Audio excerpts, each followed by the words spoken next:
Assalamualaikum warahmatullahi wabarakatuh. Perkenalkan nama saya Syahrul Ramadhani, NIM 200301310776. Ya, profesional pada tahun 1927 seorang penduduk Madrid, Don Santiago memberanikan diri membawa kesebelasan Real Madrid untuk suatu turnamen ke Amerika Serikat. Perlawanan itu menghasilkan cukup banyak pendapatan. Karena itu, para pemain Real Madrid memutuskan serentak menandatangani kontrak sebagai pemain bayaran. Peristiwa itulah yang menandai pertama kalinya sepak bola bayaran di benua Eropa. Sebelumnya sudah ada sepak bola profesional di Inggris, tetapi masih belum jelas. Baru sesudah Spanyol menjadi pionernya, maka sepak bola profesional merajalela. Profesional dalam olahraga adalah olahraga dengan bayaran sebagai mata pencaharian. Karenanya oleh profesional tidak lagi disebut bermain, akan tetapi bekerja. Ia tidak lagi berolahraga karena kesenangannya untuk memperoleh uang sebagai nafkah hidupnya.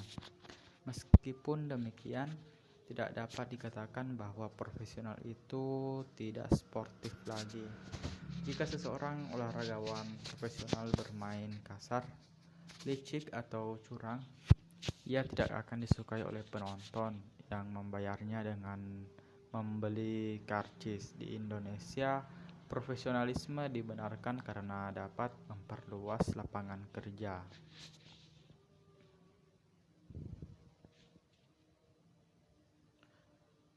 Organisasi profesional dalam olahraga mempunyai aturan sendiri dan tidak sama dengan organisasi olahraga biasa pada umumnya. Administrasi olahraga profesional diatur sebagai administrasi niaga yang dipimpin oleh seorang manajer. Roda administrasi dijalankan oleh sejumlah pegawai yang juga digaji dan tidak dilakukan oleh orang-orang yang secara sukarela menjadi pengurus seperti dalam olahraga biasa, yakni mereka menjadi anggota organisasi olahraga amatir. Profesional di Indonesia belum berkembang seperti negara lain, khususnya di negara-negara liberal. Ya, pada B, olahraga prestasi dan olahraga kesehatan. 1. Olahraga prestasi.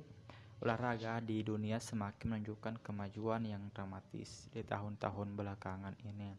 Hasil evaluasi dan analisis mengenai juara-juara dunia menunjukkan bahwa atlet-atlet yang mampu menghasilkan prestasi yang intensif hanyalah atlet-atlet yang memiliki fisik yang prima.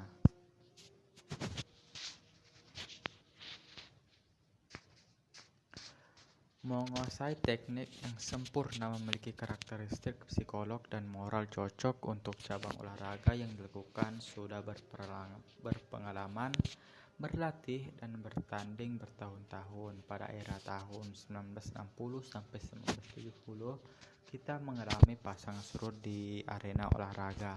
Namun kita harus mengakui bahwa prestasi olahraga di Indonesia.